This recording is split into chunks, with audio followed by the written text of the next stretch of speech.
Alright guys, welcome to this brand new episode of Late Night TCG. I like that look you give me. Yeah. And guys, I know why you clicked on this video, the thumbnail. Oh yeah. $50,000 binder. No, PAK's binder. Where is it right now? Susu's house. Oh god. Alright guys, before we get into the bulk of it, guys, if you guys are new here to PAK's channel, make sure you hit that big red subscribe button. Alright, like this video and comment down below. And if you don't know who I'm with, this is Head-to-Head Battles, and Susu is here to represent them. And if you guys are interested in learning about more who they are, and the sequel will be on their channel, check the description box below. On that first link, click it. I want you to click it. Oh, yeah. And so if you guys don't know, we split this podcast into the prequel and the sequel. So the prequel and or sequel will be on each of our channels. Right. So make sure you hit that subscribe button and the notification bell so you guys don't miss it out when they come out. Exactly. All right, guys. And if you want to get to know us better on a more personal level, check out our Twitch. So Susu, when do you stream? So we stream on twitch.com/head-to-head-battles every Sunday, Wednesday, and Friday at 7:30 p.m. EST. What about you, PAK? So I stream Monday, Tuesday, Wednesday, Thursday, Friday. I'm just kidding. I stream basically whenever I feel like at around 5:36 p.m. EST. just log into Twitch and go to twitch.tv just follow. /PAK_official_TCG. Yeah. just like come say hi. Maybe I'm on, you know? Yeah, and as tradition, we like to clank our coffees. If you guys are wondering why we're missing coffee, this is the second take.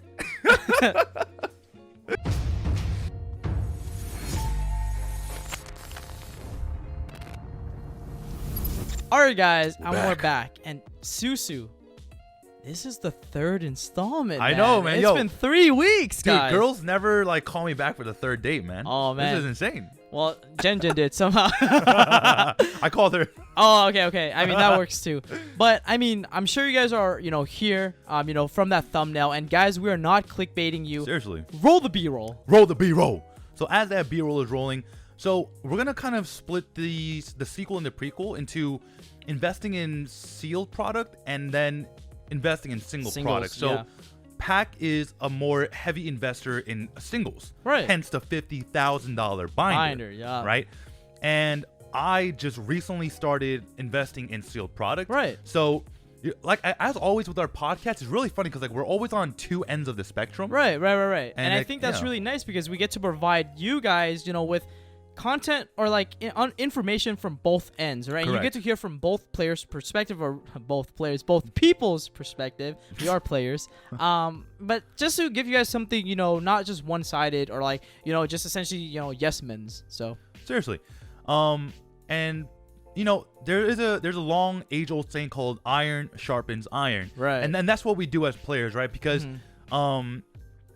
the whole thing about investing is that you need someone to sharpen your ideas upon. Right. And PAK being a competitive meta-based player, he's someone that I can grind myself up against.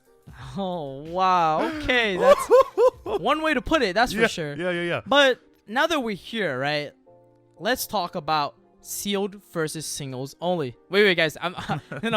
This is not a Nim channel. This ain't that kind of episode, bro. Right. But we really want to talk about that in today's metagame, or in today's, I guess, relevancy, right? Because as Nim popularized like that term, right? Singles versus sealed only.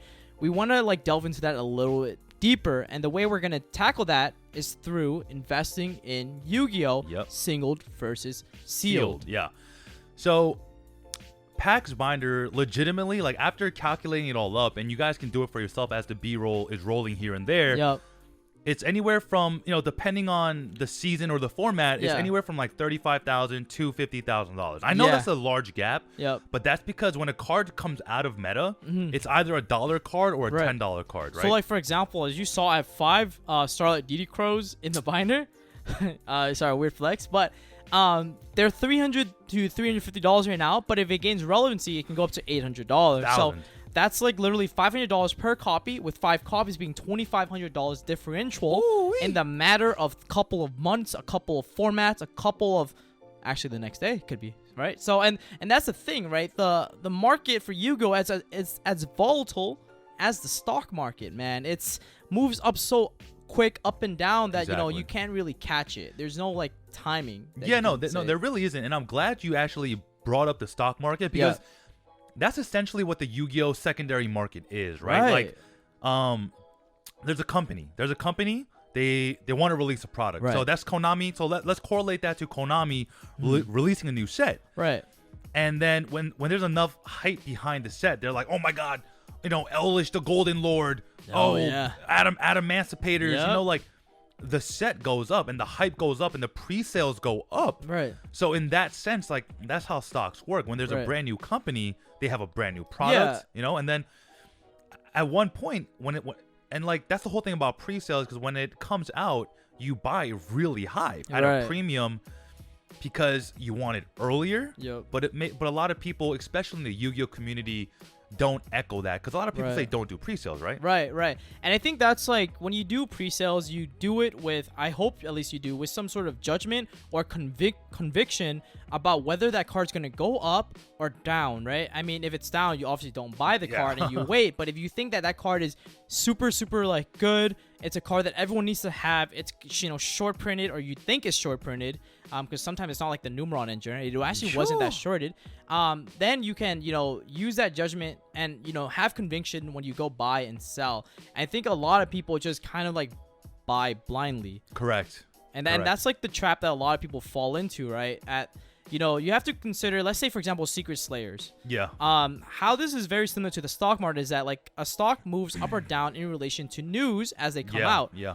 Well, for example, right, when Secret Slayers first came out, no one even looked at Elik or Adam Emancipator, to be honest. They really did it. They literally thought Adam Emancipator was a rogue deck. You know, we'll have a Simo.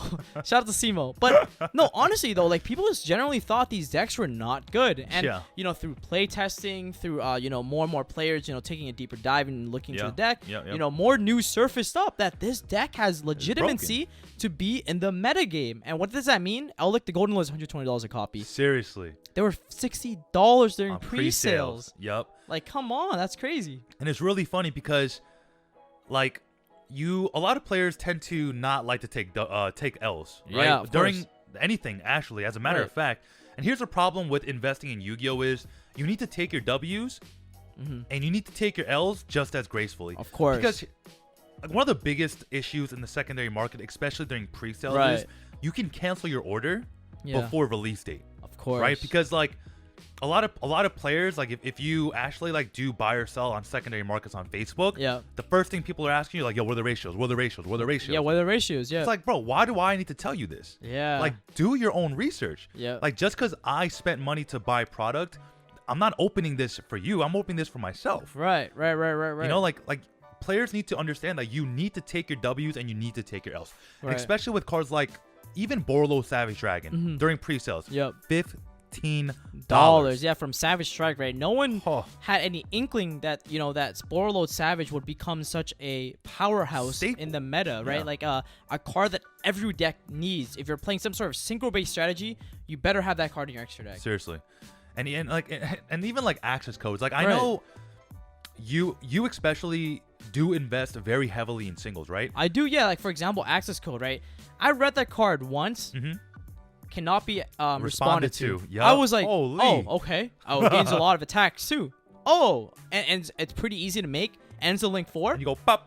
Oh, okay. Pre-sale, I bought it like 10 copies for $20. Yeah, and the thing is, like, you sold them pretty cheap too. I did. I sold some of them at, like, you know, and this is something what I do is called averaging up and taking profits as cards continue to spike, right? Because as quickly as they go up, they will go as down. Quickly as they go down. And I think, you know, what you want to do is slowly accumulate profit and average up. What I mean is, if a card is you see going up, sell a little bit at, you know, if it's $20 during pre-sale and it goes up to like 25, sell a little bit at 25. Sell a little bit more at 30. Sell a little bit more at 35. And you constantly average up, because if it does dip really, really heavily, at least you accumulated or took profit on the way up. And then on the way down, you know, cushion. Now you have a cushion, exactly. And I think that form of, like, you know, risk hedging is what people need to do more when investing, right? Because a lot of people are like, I think I don't know if greedy is the right word, but they see too much, like, profit at the end of the tunnel that they forget, like, they forget, like, the goal, right? Yeah, you gotta get there. You gotta actually get there. And because in the stock market, at least in finance, you're always taught that you actually don't make money until you sell the card, or like you sell the stock. Something like a stock can go up $100,000, like $10,000 tomorrow, right? Let's say you have a $5,000 portfolio, goes up to $10,000. You actually don't have that money until you sell it. Exactly. And then that's the important thing about taking profit is that when a card does go up, sell it, right? Don't go thinking to yourself or like convincing yourself, hey man, this card's gonna go up $5 more, and it's going up $10 more, bro. By the time that happens, it will literally get reprinted. Twice. It will get reprinted twice. It'll be a common in like the latest set. Yep. And you're gonna be thinking to yourself, wow, I could have sold it for at least $70, and now it's $2. You know what I mean? And that's the important thing you guys have to like keep in mind. Yeah, and it's really funny because so how much initial capital did you put into your binder, like initially, like just I mean, so I would say that what I did was essentially as I made profit, I reused the profit to reinvest. Correct. And that's a really, really good strategy. Yeah. Well, how much did you invest initially though? Like, was it $1, $10, $100? Probably like, well, I mean, my first investment was like $100. What was it? What was it? Appaloozas. So you bought Appaloozas. I'm assuming 3 copies of Apple. I bought it at like probably at $30 a copy, and that was like really, really cheap. And I sold 3 for $240 not too long ago, right? So, so the thing is, you have to look long term. At least I do with like the card, right? I'm not saying that you buy Appaloozas at $30 during pre-sale and all of a sudden it spiked up to like $80. It wasn't that. It took time, and it took time for players to like realize that this card was a really, really good card, because people don't come to the same conclusion as you do, right? They absolutely not. And so that the idea is you hope that when they do finally come to that conclusion, and the rest of like the market and the rest of the Yugi player base finds that information, you then like sell those cards, right? So so essentially, so what is the time frame when you like started in the investment? It was like less than a year ago, right? Yeah, less than a year ago. And I would say that honestly, like from a singles perspective, I probably put less than like, I would say maybe $10,000 in like initial capital. Out of pocket. And it went like 3x, right? Right, correct. Right. And that's something like you guys need to understand is like, I know $10,000 is a lot. And it is a lot. There are not a lot of players watching this video currently that have that type of capital. Right. But let me give you an example, okay? If you bought the Soul Burner structure deck, right? A common Ash today is about $9. Yeah. And the Super Lady Debug is about $11. Yeah. So that's $20 for $10 spent. Yeah. So let's say you're doing a sealed only challenge with Salage. Right. Right? Let's say that's what you're doing.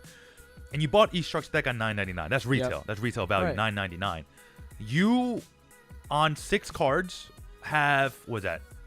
$60. $60. Right? So you went 2x. You went 2x, yeah. And there are other cards in that structure deck that do hold some value. Yeah, you know exactly. And so, don't get me wrong, it's basically slowly accumulating profit and reinvesting, right? Because if you guys know anything about, how to become a millionaire in like, let's say 10 years off of like investing in like, I guess the stock market, 401k, etc., right? It's a lot of compounding. And the biggest component to compounding is reinvestment. So it is true that like, if you put $10,000 in and let's say you make $5,000 in profit, if you were to put that $5,000 in profit back into your initial investment, now your investment becomes $15,000, but originally it was 10, right? And the compounding factor becomes a lot better for an investment of 15 than 10. Right, because the more capital you put in, the more that comes out. So like let's look at it on a smaller scale, right? Right. So let's say I spent $10. Yeah. I made a 30% profit. I made $3. $3, right? Yeah. There's a lot of you out there who just heard that and said, what the hell, $3, right? Right. But then there are also some of you out there who are like, holy crap. Right. $3. Exactly. You know what I'm saying? Like, add a couple more zeros, right? Right. Let's say you put in $100,000. Yep. And you make 30% back. That's $30,000. Oh, yeah. You could buy a car with that money. Exactly. And the thing is, right, it's not as easy to scale up in Yu-Gi-Oh! For sure. Obviously, like, if you have $10,000 or, like, worth of Soul Burn structure decks, they're not moving right away, right? I don't even think the player base is that... I mean, the player base is definitely huge, but I don't think there's 10,000 players trying to play Salad. But the important thing you guys need to understand is that, like, let's say we take that same example. Correct. We bought $10 and we made 30%. Now we're at $13, right? Yeah. Now, let's say we take 30% of $13. Yep. That's... 3.9 or $4. Yeah. So now that same 30% is now worth $4 instead of $3. So it's a little bit more. But you keep doing it, and then slowly you accumulate to, $50,000, right? And that's like the idea that you kind of see here, right? That essentially I'm buying and reselling. Like, I've sold like IPs. I had a lot more IPs, but I sold them at like $800. Got them for $300, $400. Take those profits. We're talking about Starlights, right? Oh yeah, Starlights. Yeah. Okay. But it's that same type of idea that like you learn to take profit, and then you learn to also like hold, and you have to keep in mind that you're in here for the long term, right? The very long term. We're looking, like very, very far ahead, and don't let your emotions, dictate your actions. Yeah. You need to have like we call it in finance an iron hand, and essentially what we mean by this is you gotta hold yourself from pushing that sell button when times gets tough. And this is what I mean. Yeah. So if Starlight Appaloozas, when you bought them, let's say at pre-order, at $500, they went down to $300, man. Do you hit sell? If you're, have strong conviction, you hold that. You hold that Appalooza, yo. You don't. It went down $200 in the span of like a week. Now you hold that, and then wow, 6 months later they're at $1,000. Yeah, I mean, if you really think about it, think about it like this, right? Right. You bought them at 500. Yeah. Why would you even think to sell them at 3? It just doesn't make sense. Like exactly. Like learn to be patient, right? Money doesn't come immediately. Right. For those of you who are working, right? You work 8 hours a day for money to come in. Yep. And what a lot of people like, here's the problem, right? With the world today. We're gonna get a little philosophical here. Everyone wants to make a quick buck. Ah, man, that's a good point. You know what I'm saying? That's a good Everybody wants a quick buck. They're like, okay, if I buy this Ash Blossom at 10, and then tomorrow I settle at 11. Yeah. But what if you wait another day or wait another day? You know what I'm saying? Like, and like that's something that also comes with experience and game sense, right? And like you guys hear that a lot if you guys are gamers out there. Like game sense is a real thing, right? So ogres. Yeah. The Dual Devastator ogres were, I think, $250. Yeah. And then when Numeron came out and everyone was like, oh my God, ogres are out. Ogres are out. Ogres are out. Yep. Bro, that jumped up to $7. Right. And that's a really, really cool thing about it, right? That like essentially as the meta evolves, as more information comes out, that's why like when Konami like leaks a deck archetype, we're like, holy, that's the worst feeling in the world, because your card either go all the way to the moon or all the way to the ground, and it's just crazy, man. Yeah, and the crazy thing about Yu-Gi-Oh players is, our sleep schedules are all messed up. Yeah.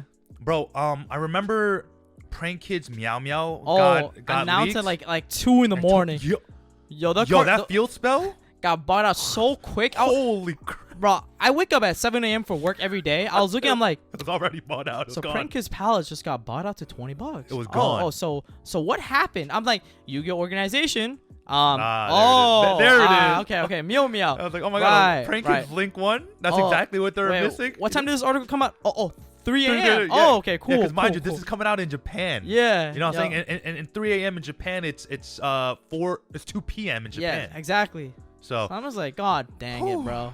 Yeah, no, Yu-Gi-Oh players are a different breed when it comes to secondary markets. And that's why investing, it is easy, but at the same time, it is rather difficult because you need to stay on top of it. Yep. Like imagine if you knew. I mean, okay, so no one here works at Konami. Do you work at Konami? I'm not gonna disclose that. No, I was kidding. So imagine if you did, though. Yeah. Right? And you were like, well, actually, they have NDAs, and Konami employees actually have NDAs. They can't buy and sell in the secondary market. Okay. If you didn't know. Yep. So imagine if you knew Meow Meow was coming out before everyone else. Oh, yo, I would have 5,000 Prank Kids Palace, I'll be honest. Because Prank Kids Palace, before the buyout, was, I believe, $6 to $7, $7, right? Imagine you bought 100 copies at $7, right? So you invested $700, right? Yep. And then that card after buyout was 21, so it's 3x. Yeah. So you would have came out $2,100. Yeah, $1,400 in profit. Right, with $1,400 in profit, and that's something you have to understand when investing in singles, right? Your assets move with the amount you can liquidate when you need to sell. Yeah. You know what I'm saying? Because like if you don't have the cash in hand, you don't have that money. Like you don't have that money, and you need to understand that. And just to play devil's advocate, to PAK's binder, right? Yeah. If they one day, if at any point they were like, yeah, we'll print like unlimited Starlight rares. Right. Oh my goodness, that'd be crazy. But that's why like I always advocate, guys, first edition max rarity, right? Because from a collector's perspective, right, as I understand the collector's market and have been in it for a bit now, people prefer the first first thing, man. Like they're like, yo, if that thing doesn't have the stamp first edition on it, that's worthless. And that's the craziest part, right? Because when you see the price differential between a first edition Ghost Rare Stardust Dragon between an Unlim, oh my, it's the price is the difference is outrageous. It's like $300-$400. Yeah, no, because it's funny because like the Unlim Ghost Rare Stardust is in the hundreds. Yeah. And then the first ed is in the thousands. It's in the so thousands. It's like man, like that's something like you do need to understand. Like okay, Yeah. so as a collector, right? As a collector in singles. Yeah. And then because essentially you're playing the long game, right? Because the longer you sit on a first edition Ultimate Rare, yeah, the more expensive it gets, and especially if it sees meta play. Yeah. Holy crap. Yeah. No, and that's the thing that you guys got to keep in mind. Like, Susu and I both started the game like a year ago, right? Yep. So like we've recently just started doing this, or at least I have, and I always tell everyone that I met that if I was playing Yu-Gi-Oh like 10 years ago, oh my goodness, I'd be rich. Like, I'd be filthy rich, bro. DDS, Blue Eyes, LOB, First Eds, Red Eyes, bro. Oh my god, I would have all of them. And those cards were like, what, probably $20, $30, or maybe even less. Way less. No, it's actually funny because that LOB Blue Eyes, yeah. Yo, I remember using that to pick. I put boogers on that thing. Oh my goodness. Yo. I put boogers on that thing. We're gonna get some downvotes now. No, but seriously, like if I honestly, like, you know what's crazy? Like if I could go back in time, yeah, I would steal every LOB First Ed Blue Eyes I could find, bro. Everything. Okay, who knows what the retail price of an LOB First Ed box is? Today, but no, like today and before, right? Pause the video and comment in the comment section below, and we're gonna tell you it was $60. Yeah, any regular boost box, $60. $60. There's $6,800 right now for a first edition, near mint box. 100x. 100x in the span of what? Probably 15 years. 15 years, yeah. Bro, I ain't no genius, bro. I didn't take that high level of a math, but that is, bro, that's just like 100% every year, yo. That's just like crazy. Yeah, and if you really think about it, like, imagine we held on to like maybe 10 cases of LOB First Ed. Okay, let's do the math. Look, so we'll have it up on the screen. So goodness. $60 retail per booster box times 12, right? $780. That's $780. Yep. $780 times 5. 780 times 5 is, so you have 7 times 5, which is 35, and then 80 times 5, which is 400, so it's 39. Yep. So that's $39,000. No, $3,900. $3,900, right? Yep. So in today's standards. Oh my goodness. Okay, so it'll be 6,800 times 12. Yo, we'll just do some like simple-ish math. Let's do 6 times 12 is 72. So it's around $80,000 per case. Per case. And you have times 5. That's $400,000. Yeah, I'm out. I'm sicko mode. I'm out, bro. I'm out. Yo, what the heck was I doing 15 years ago, yo? Yo, I'm finna just go back in time, quit school, buy some cases. No, but that's something. You know what I'm saying? Like Yu-Gi-Oh, like the secondary market is just so volatile. It's so crazy, and the craziest thing is, right? Like if you've had first edition Ultimate Rares from way back then that are relevant now, holy man! Like Tour Guide Ultimate Rares, $200, $300. Ultimaxes were $50. Now they're $400, $500. Right? Like it's just essentially like these cards have accumulated so much value because you know why? We can't get them anymore. They're not printed. Yeah. And you know what's really funny? So so we're gonna B-roll my binder. So Stop laughing, bro. Stop laughing, okay? So I started a binder called the Shitty Ulti Binder. So basically, I'm buying like as many cheap ultis as I can, right? Yeah. And it's funny because I checked like 2 days ago. Mm-hmm. I made back like 11% in profits. I mean, hey man, like.